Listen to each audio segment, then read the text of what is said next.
Welcome back into Grand Slam Sports. As always, my name is Jay Sanj alongside Charles Foster and Jackson Strasburger over at the analyst desk.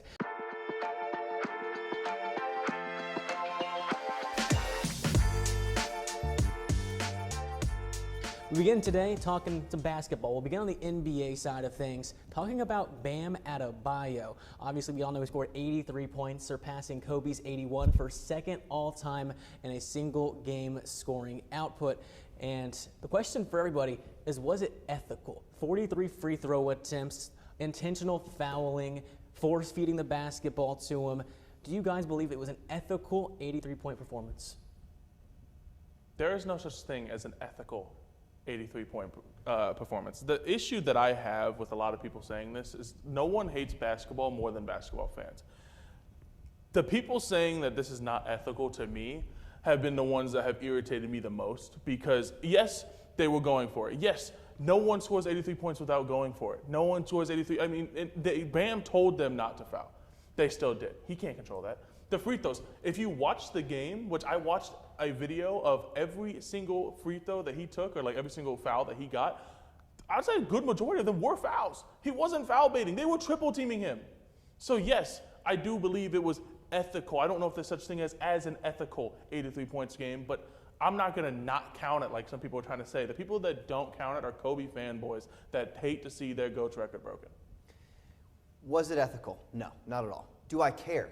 No. He scored 83 points. That is the best performance we've seen. I think it's the best performance in the NBA. I don't believe in Wilt's 100-point game. There was cameras. They just didn't film it. It didn't happen. So now, in my mind, Bam now leads the league in game scoring. He had 46% from the field. That's good. I don't care. And then when he got fouled, he still made his free throws. They're not free points. You still have to make the shots. He converted. He played great. He gave what the defense was giving him. I don't care that you can call it unethical. He still scored 83 points. And, you know, I can see both sides to the ball here. One ethical, one unethical. And for Bam, I mean, 43 free throws is egregious. That's a lot of free throw attempts. You don't ever see that at all in the NBA. I mean, that was most all-time attempts in one game from the free throw line. And for the Heat, yes, I know Bam was telling not to foul, but the Heat were intentionally fouling the Wizards so that they could get the ball right back to Bam and then let Bam do what he had to do. I mean, he shot 43 field goals, 43 free throw attempts. That's force feeding at its finest. So I can see both sides of it. If I had to pick a side, I would say it wasn't ethical and that it was a little bit over the top in terms of what they did. You want to say what is unethical? What's unethical is what the Wizards have done to basketball. The Wizards allowing this product to go on the court for so long. The fact that you can allow a center whose career high was 40 points to score 83 on you, that is unethical. So the amount of people that have sat there and been like, "Ooh, this doesn't count," are the same people that love Shai Gilgeous-Alexander. They're the same people that will sit there licking their maple syrup fingers while they enjoy watching Shai Gilgeous-Alexander shoot 25 free throws a game, are the same people that hate to see someone like Bam Adebayo go out there and win and break a record like Kobe's. That's the problem. If it wasn't Kobe's record, no one cares. If it was LeBron who broke it, no one cares. But the fact that it's Bam Adebayo beating someone as beloved as Kobe is the reason that people care. And that, to me, is the problem, is because these 43 free throws, of course he shot the most free throws ever. He scored the second most points ever. Of course he shot the most field goals ever. He scored the second most points ever. That, to me, is the problem, is that people don't realize that with those amount of volume points come the volume shots. And he was fouled all of those times. And to me, that is the thing. If you watch the thing, he was getting mauled. He was getting triple teamed by a bunch of G League players on the Wizards. And you mentioned that if LeBron did it, it wouldn't have been an issue. You could have given me 1,000 guesses. No. I would have probably guessed some third graders before I got to Bam Adebayo. He's not, that's just not who he is. He's not, the next game he had under 10 or around 10 points.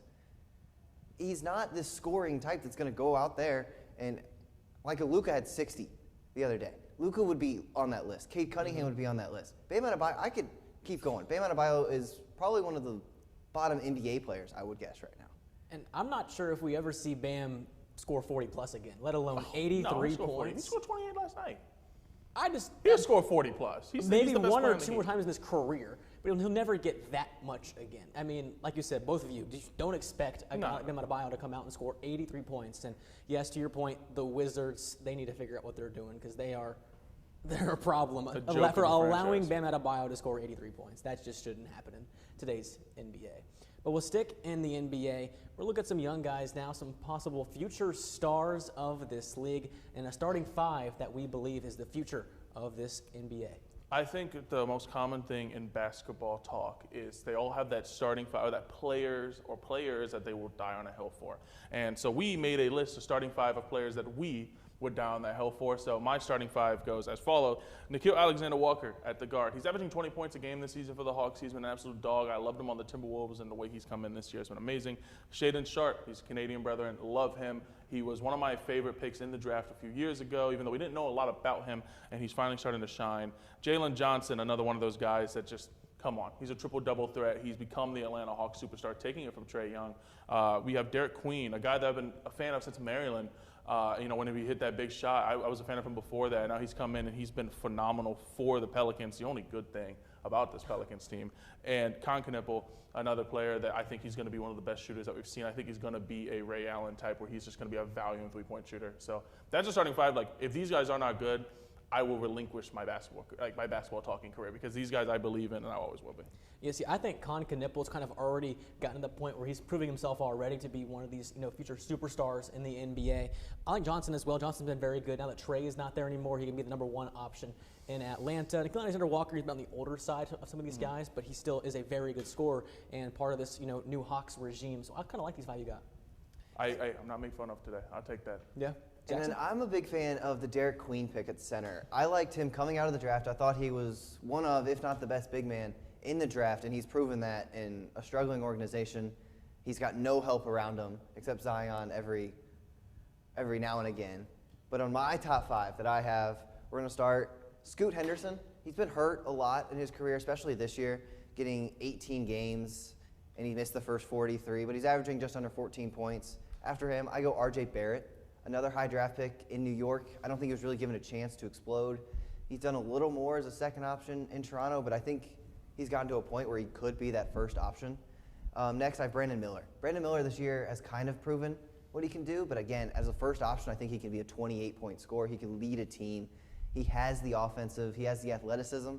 And talk about another player who's just athletic, can jump out of the building, Ausar Thompson.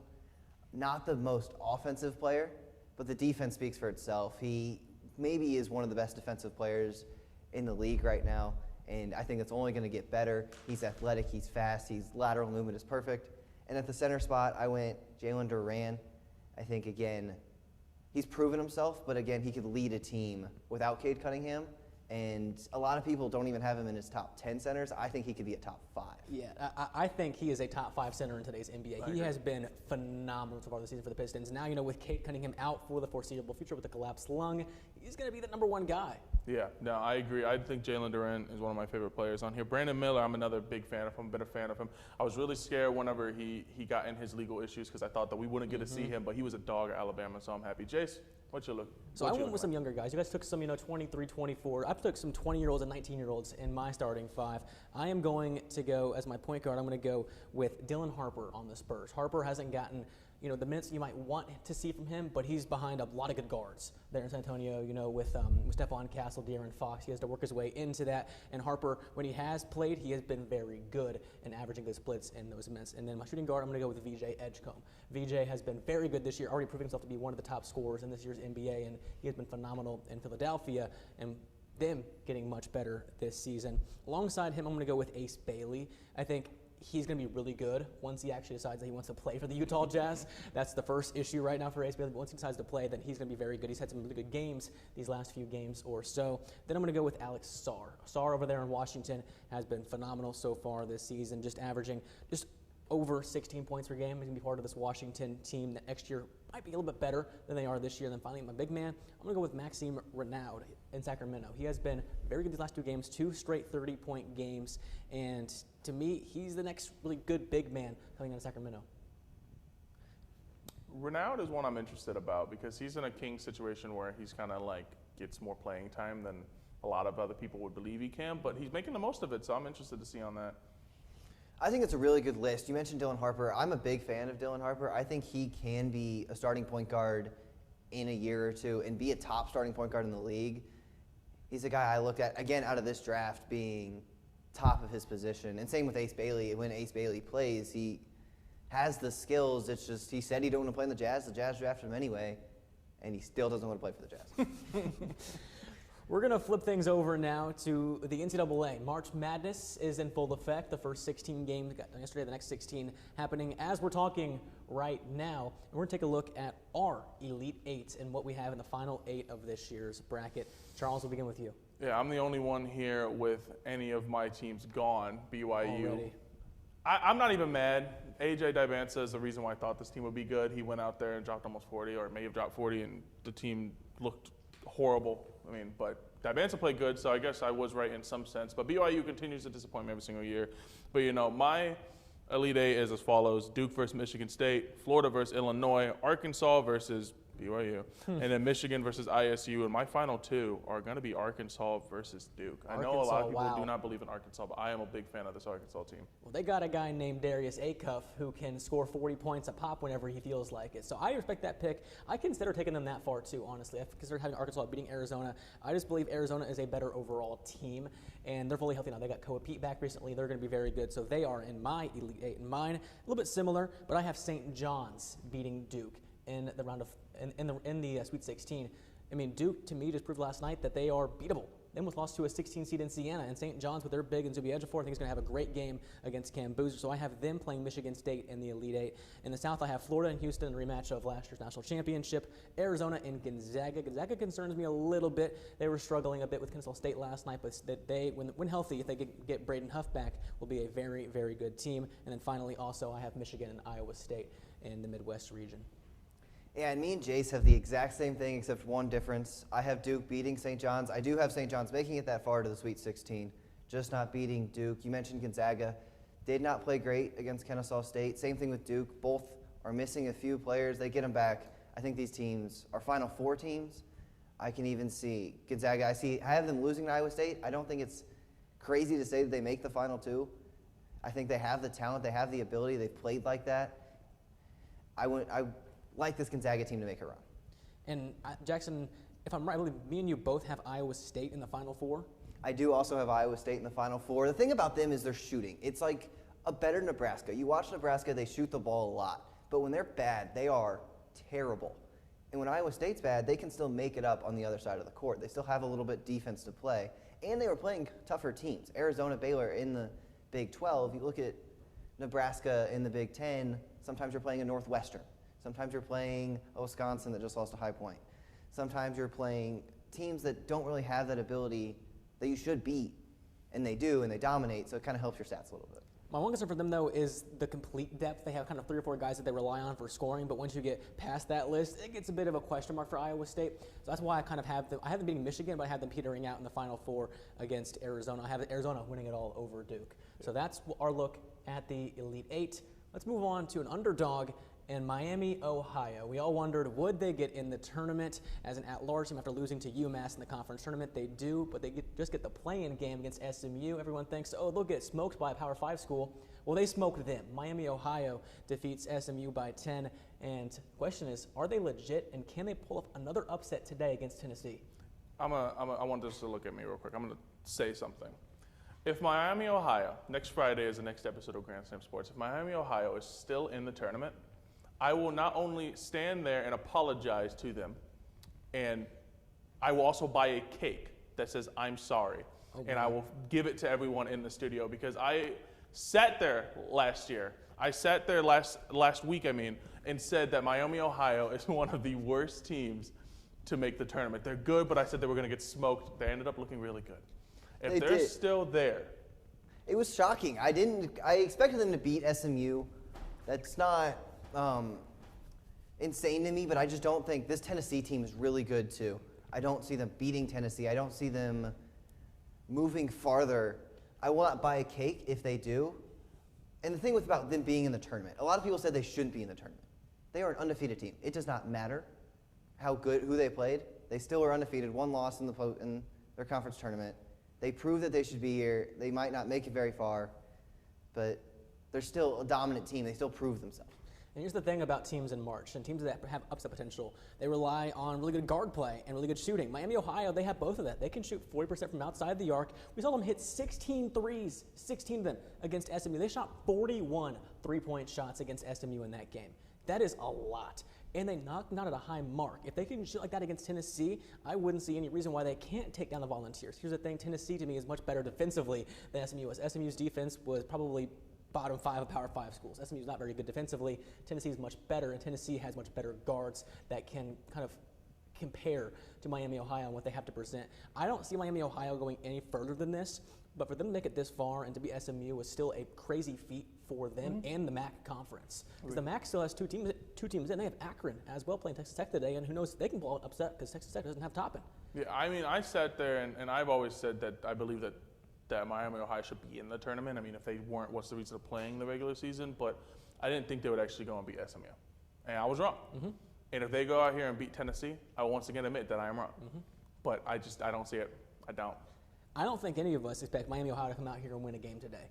But if they do, then fair play to the Red Hawks because they're much better than all of us could have ever anticipated. But that's going to end our basketball talk for today. We're going to get into the baseball side of things. Venezuela, your champions. We'll get into that next on Grand Slam Sports.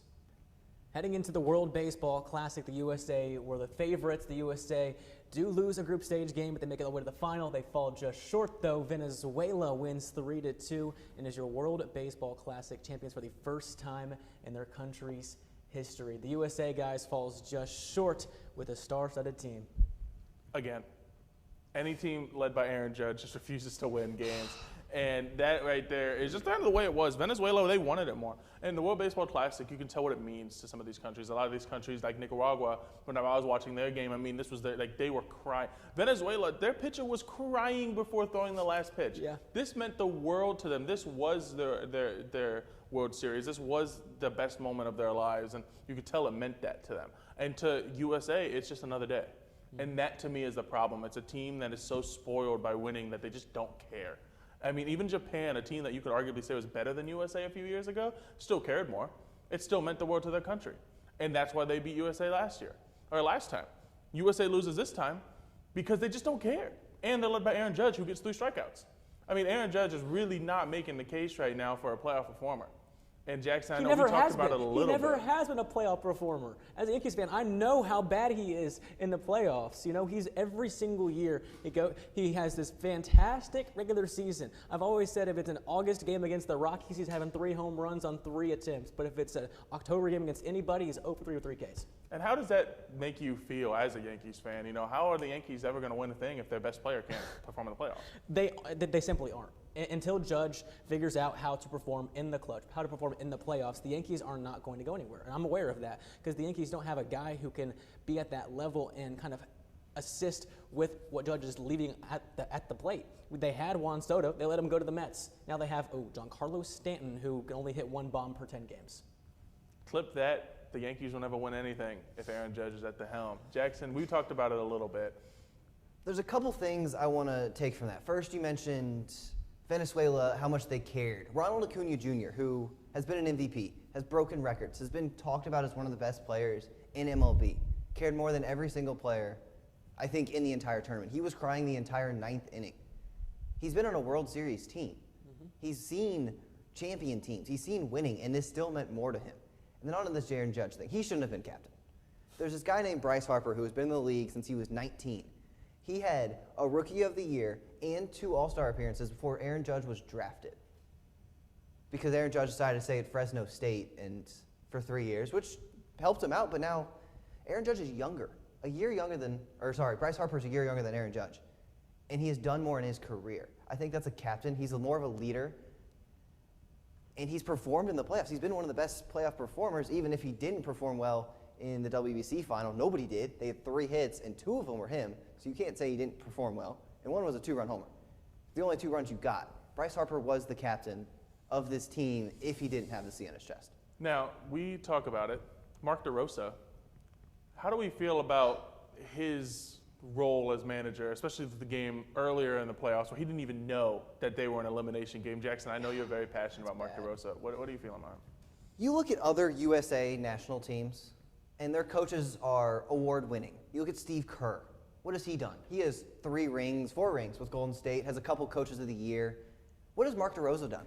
He was an MLB baseball network analysis. That's all he's done. He's never coached in professional baseball, not even an assistant coach. He has never done this at another stage except last year when he lost to Japan. And the only reason they were there is because of his team. I think this is the same thing with the Dodgers with Dave Roberts. He doesn't lead this team to championships. His front office does. Billion-dollar payroll.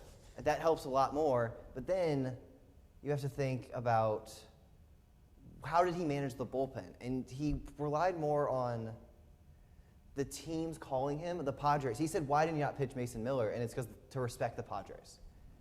This isn't the Padres' time. The Padres' time is next week.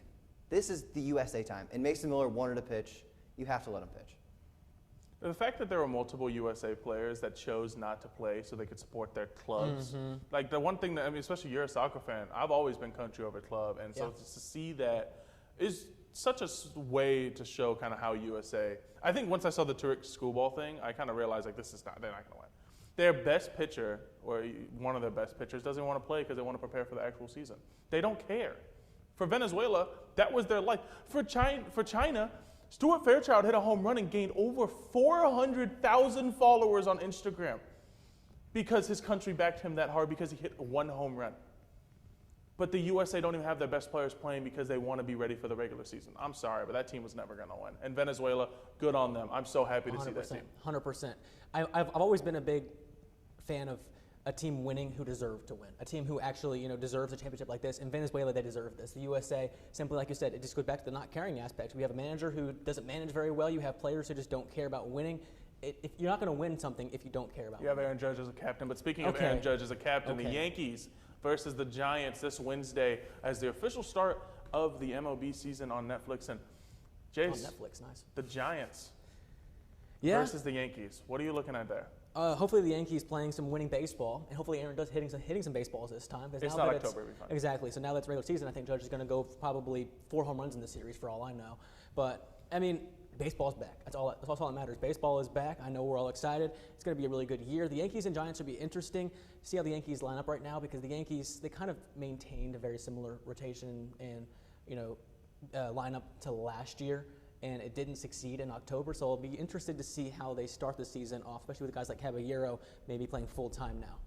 The only issue I have with this is that the first game of the year is the Giants versus the Yankees. I feel like we could have done better scheduling, and it's on Netflix. It's just such an odd game to look at.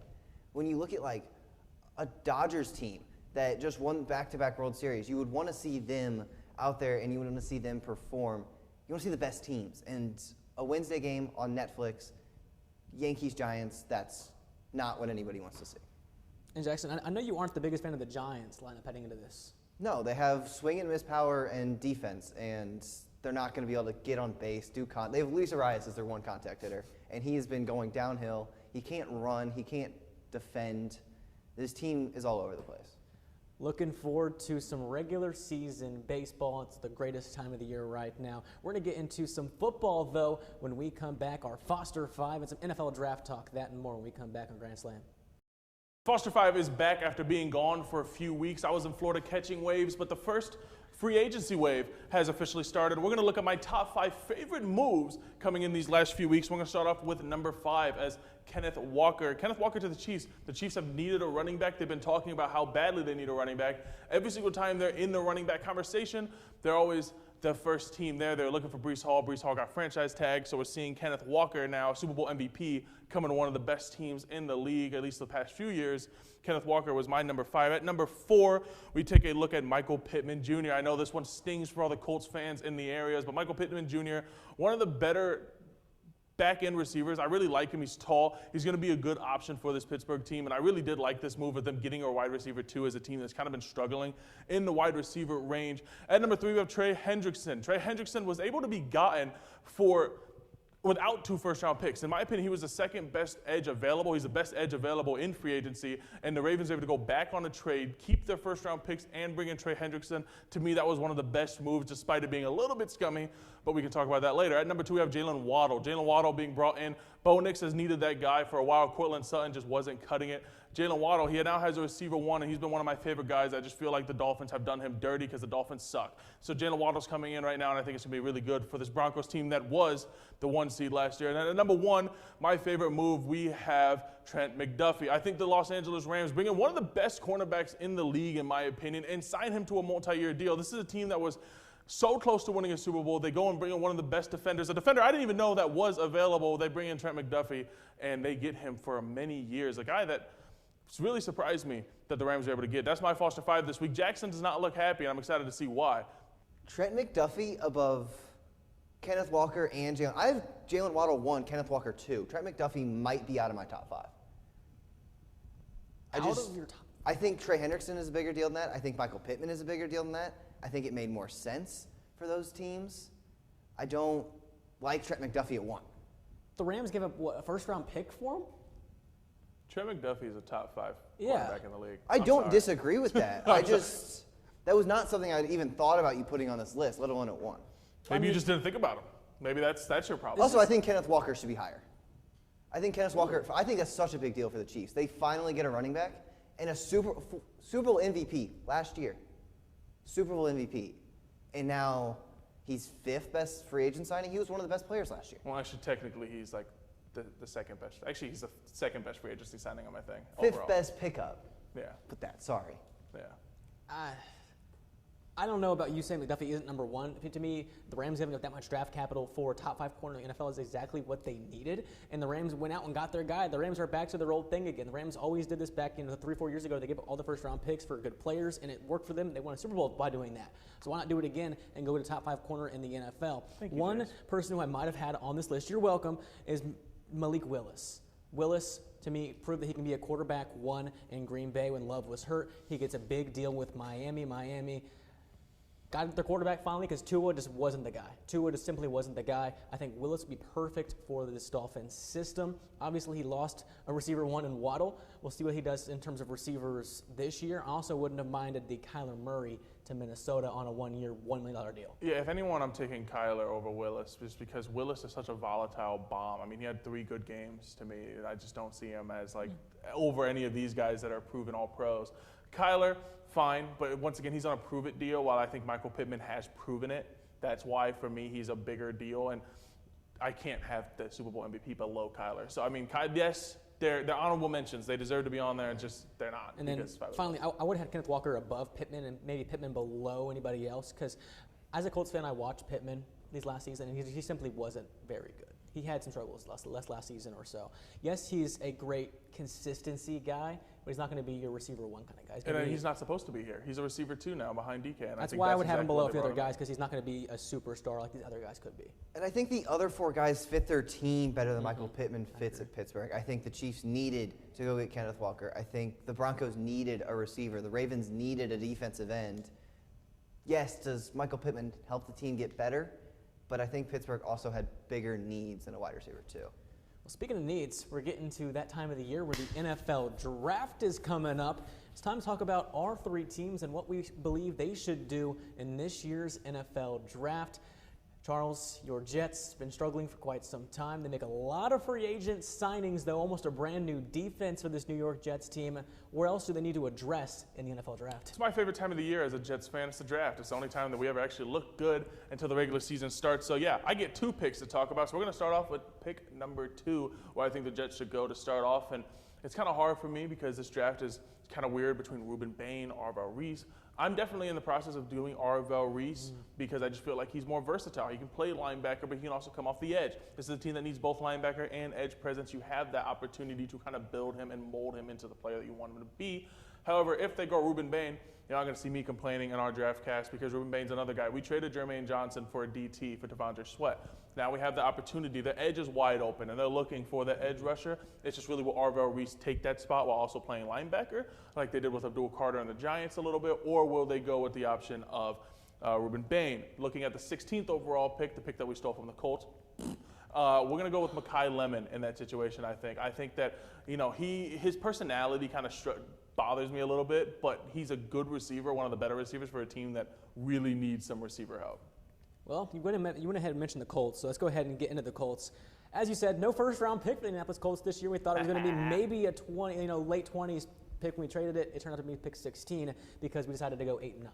We lost 7 games in a row. So the Colts, their first pick is a mid-second round pick. And for the Colts, I didn't go player-wise because I wasn't going to deep dive that much in the second round, third round guys, but they need a linebacker and a tackle, and maybe an edge rusher as well. They can address that. There's a guy from Texas who I like in the second round at linebacker that I would not mind them picking up. They got a new linebacker from the Cardinals, signed him just recently, and Akeem Davis Gaither from the Cardinals. And we also have a different linebacker as well in Ajike, but they traded Zaire Franklin to the Packers. They need to fill that linebacker gap with some more depth, and the Colts' edge has always been an issue. Right now they have Laiatu Latu as their main edge rusher, and he has been okay at times. Michael Clemens. And not Michael Clemens. I hope he gets released by training camp. I've heard bad things about Michael Clemens. Don't get me started on that. So the Colts need to go linebacker. They need a tackle as well to fill that right side of the offensive line. Jackson, your Saints? The Saints have so many issues. You look at their offense last year was 28th in the league. Their defense was 9th, is top 10. But that's not enough. I think in this top 10 pick, I've seen a lot of Jeremiah Love. I don't want Jeremiah Love, especially after we just signed two running backs. That doesn't make any sense. I think they go Caleb Downs if he falls. If not, Carnell Tate, get a second wide receiver. I think this is where you can take that athletic pick. After this, you go straight offensive line. You do not pick anybody outside of offensive line. Try to build something around. Try to get an offense that can, move the ball forward like you're supposed to. And the Saints have not been able to do that. Well, NFL Draft coming up in about a month's time. A jam-packed episode today. We'll see if we have a cake for us next time. See if Miami, Ohio can make a run. We'll get to that on next time's Grand Slam of Sports.